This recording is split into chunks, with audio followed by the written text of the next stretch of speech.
ये हम जानते हैं कि मानव शरीर में ब्रह्मांड की असीम शक्तियाँ हैं।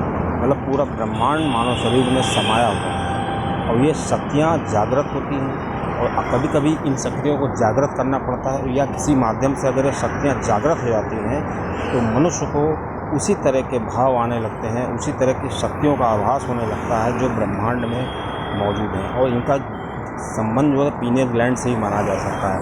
तो मनुष्य के उन शक्तियों में से एक शक्ति ये है जो तीसरी आँख होती है, वो तीसरी शक्ति मानी जाती है। इसीलिए जो ध्यान किया जाता है वो तीसरी आँख में किया जाता है और इसमें ब्रह्मांड की असीम शक्तियाँ होती हैं और ये ब्रह्मांड की असीम शक्तियों से मिलकर के बनी होती हैं और यही जो होता है भौतिक और आध्यात्मिक जगत के लिए पुल का कार्य करता है। मतलब मनुष्य को भौतिक जगत और आध्यात्मिक जगत से जोड़ने का कार्य यही तीसरी आँख करती है। अब दोस्तों, मेजर टिप सिग्नल चैनल में आपका स्वागत है। आपको जानकारी अच्छी लगी तो वीडियो को शेयर करिएगा। अब यहाँ पे बात ये है ना कि हम या जिस व्यक्ति की जो ये तीसरी आँख सक्रिय हो जाती है तो उसको किस तरह के आभास होते हैं और वो कैसे जान सकता है कि हमारी तीसरी आँख सक्रिय है और उसको इस तरह के आभास हो रहे हैं।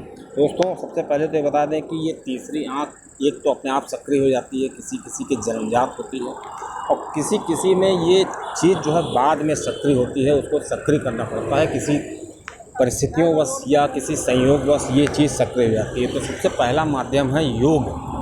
कभी कभी ये जो होती है जब मनुष्य योग करता है, ध्यान करता है बचपन से ही, तो उसके अंदर ये जो तीसरी आँख है वो सक्रिय हो जाती है। उसकी पीनियल ग्लैंड बहुत ही अच्छे से काम करने लगती है और उसको आने वाली चीज़ों का आभास हो जाता है। दूसरी चीज़ होती है कि मनुष्य के अंदर जो सांस लेता है ना, तो सांस लेने की जो प्रक्रिया होती है, उस सांस लेने की प्रक्रिया में कभी कभी क्या होता है कि जब वो सांस लेने की प्रक्रिया को और अच्छा कर देता है तो उसको इस तरह के आभास होने लगते हैं और उसकी प्रैक्टिस हो जाती है और उसकी तीसरी आँख सक्रिय हो जाती है। और अगला जो माध्यम है सबसे बढ़िया वो विजुअलाइजेशन है।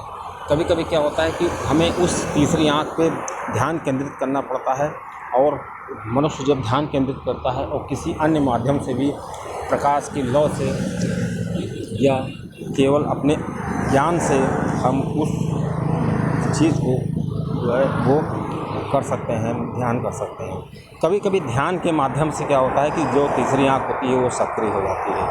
अब कभी कभी मंत्र की साधनाओं से ये चीज़ सक्रिय हो जाती है। जब मंत्र की साधनाएं होती हैं, विभिन्न प्रकार के जटिल मंत्र होते हैं, जब उसकी साधना करते हैं तो ध्यान करना पड़ता है, इससे ज्ञान चक्र सक्रिय हो जाता है। अब दोस्तों, ये तो बात हो गई कि किस तरह से ये चीज़ सक्रिय होती है।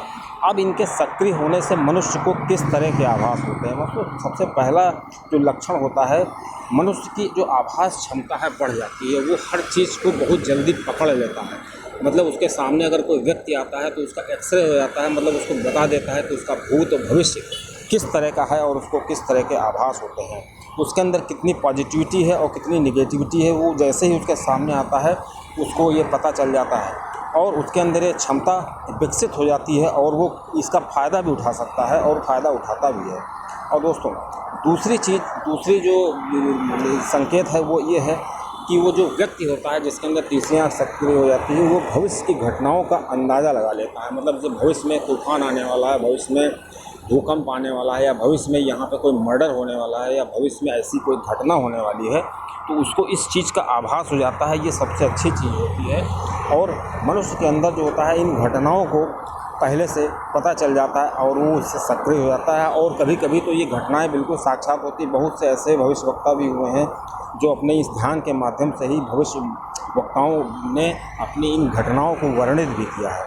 दोस्तों, अगली चीज़ ये है कि जो व्यक्ति होता है जिसके अंदर ये चीज़ सक्रिय होती है तीसरी आँख, उस व्यक्ति की हीलिंग पावर बढ़ जाती है। हीलिंग पावर का मतलब होता है कि मनुष्य के अंदर बहुत सी ऐसी शक्तियाँ होती हैं जो जिससे उन शक्तियों को केंद्रित करके दूसरों को शक्ति दे करके उसको वो सही कर सकता है। उसको मस्तिष्क से, उसको किसी भी रोग से वो सही कर सकता है या वो ऐसा सोच ले कि ऐसा होना चाहिए तो ऐसा हो जाता है। अगर वो किसी के लिए भला सोच लेता है तो भला हो जाता है, अगर बुरा सोच लेता है तो बुरा हो जाता है। मतलब वो अपनी केंद्रीय शक्तियों को पहचानता है और उन शक्तियों का प्रयोग अगर वो कर देता है तो दूसरे की शक्ति में इसका नुकसान भी हो सकता है, दूसरे की शक्ति पे अटैक भी कर सकते हैं। मतलब उसमें सम्मोहन की क्षमता बढ़ जाती है। दोस्तों, जब किसी पे सम्मोहन किया जाता है तो उसमें यही प्रक्रिया अपनाई जाती है कि उसको एक पेंडुलम दिखाया जाता है, तो उसको पेंडुलम दिखा करके उसकी जो पीनियल ग्लैंड होती है उसको ज्ञान चक्र पे लाने की कोशिश करते हैं। जब उसके सभी विचार ज्ञान चक्र में आ जाते हैं तब उन विचारों को ज्ञान चक्र के माध्यम से पूरे चक्रों में, पूरे शरीर में, पूरे मस्तिष्क में वो वितरित हो जाते हैं। इस प्रकार वो व्यक्ति जो भी बोलता है वो सही बोलता है और उसको झूठ बोलने का कोई सहारा नहीं मिलता है। दोस्तों, अगली चीज़ जो तीसरी आँख वाले के अंदर सक्रिय होती है वो पारलौकिक अनुभूतियाँ जो होती हैं। पारलौकिक अनुभूतियाँ मतलब उसको देव दर्शन हो सकते हैं, उसको किसी देवता के दर्शन हो सकते हैं, किसी शक्ति के दर्शन हो सकते हैं, और वो किसी मंदिर के बारे में बता सकता है, किसी चीज़ के बारे में बता सकता है, और वो बता सकता है यहाँ पर किस देवता का वास है या पहले पूर्व जन्म में यहाँ पे क्या रहा होगा।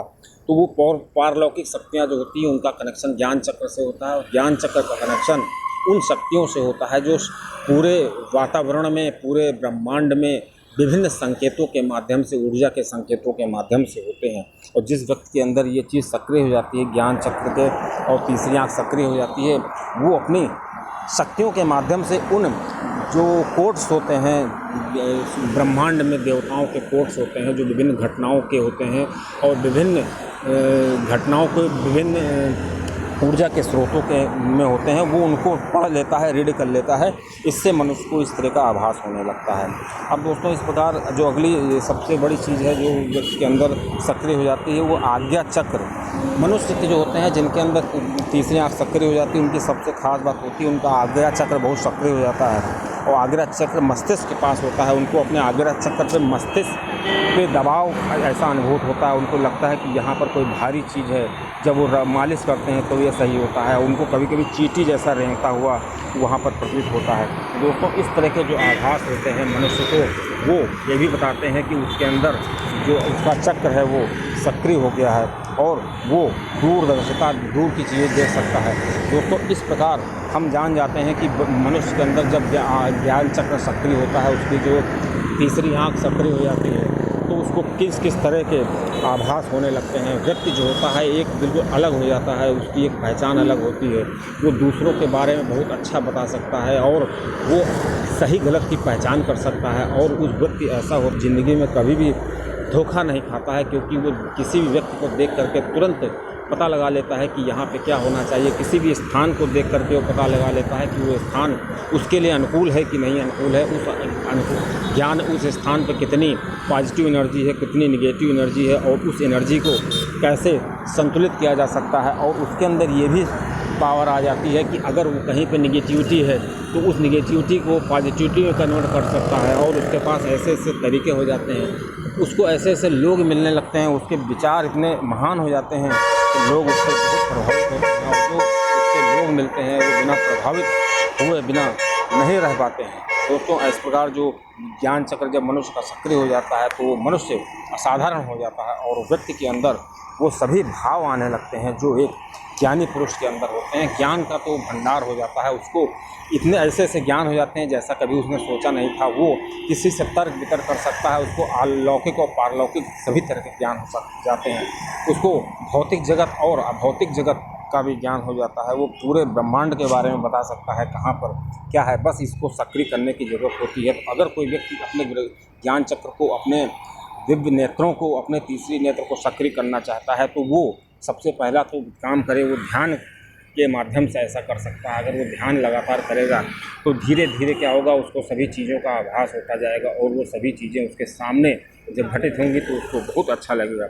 और ऐसे में जो व्यक्ति अगर ऐसा लगातार करता जाता है तो उसका जो एनर्जी होती है वो केंद्रित हो जाती है। लेकिन ऐसे व्यक्तियों को एक सावधानी बरतनी चाहिए, कहीं ऐसी जगह पे कहीं नहीं बैठना उठना चाहिए जहाँ पर उनकी एनर्जी का लॉस हो, क्योंकि हर जगह पॉजिटिव एनर्जी और नेगेटिव एनर्जी होती है। अगर वो पॉजिटिव एनर्जी गेन कर रहा है और नेगेटिव के पास जाएगा तो तुरंत, जैसे दूध में अगर एक बूंद नींबू डाल दिया जाए तो पूरी तरीके से फट जाता है, इस प्रकार उसका ज्ञान, और उसको किसी भी व्यक्ति का किसी ऐसा नहीं कुछ खाना चाहिए जिससे कि उसकी जो तपस्या है, उसका उसने जो ऊर्जा केंद्रित की है वो ऊर्जा नष्ट हो जाए। इस प्रकार जो व्यक्ति होता है वो ऊर्जा को केंद्रित कर सकता है ध्यान करके। केवल ध्यान करके उसको शुरू में उसको दिक्कत होती है, बाद में उसको एक अच्छा एहसास होता है और एक लौकिक प्रकाश उसको दिखाई देता है, और उस प्रकाश के माध्यम से, उस प्रकाश के उस पार उसको एक लालसा होती है कि उसके उस पार क्या है, उसी चक्कर में वो उसी में आगे बढ़ता जाता है और एक समय ऐसा आता है कि वो उसका आदी हो जाता है। दोस्तों, इस प्रकार कहा जा सकता है कि ये जो तीसरी आँख का ज्ञान होता है, तीसरी आँख जिसकी सक्रिय हो जाती है, वो व्यक्ति साधारण व्यक्ति नहीं रह जाता है। तो इसको सक्रिय करने के लिए जो भी इसको सक्रिय करना चाहता है उसको शुरू में थोड़ा सा प्रयास करना चाहिए और शुरू में थोड़ा सा ध्यान करने की ज़रूरत होती है। उसके बाद उसको ध्यान करना नहीं पड़ेगा, स्वतः वो ध्यान करने लगेगा और धीरे धीरे वो सभी बातों को जानने लगेगा। वो सभी बातें उसके लिए बहुत श्रेयकर होंगी, उसके आसपास वालों के लिए बहुत श्रेयकर होंगी, उसके परिवार के लिए बहुत श्रेयकर होंगी और धीरे धीरे व्यक्ति जो होगा वो लौकिक और पारलौकिक ज्ञान को प्राप्त कर सकेगा और धीरे धीरे वो व्यक्ति एक असाधारण व्यक्ति हो जाएगा। उसके अंदर एक सृजनात्मक और कलात्मक क्षमताएं ऐसी निखर करके आएंगी जो कि किसी का कोई मुकाबला नहीं कर सकती हैं और वो व्यक्ति जिसने कभी कुछ पढ़ा नहीं होगा उसको उस चीज़ का ज्ञान हो जाएगा। वो जिस चीज़ में चाहेगा उस चीज़ में पारंगत हो सकता है।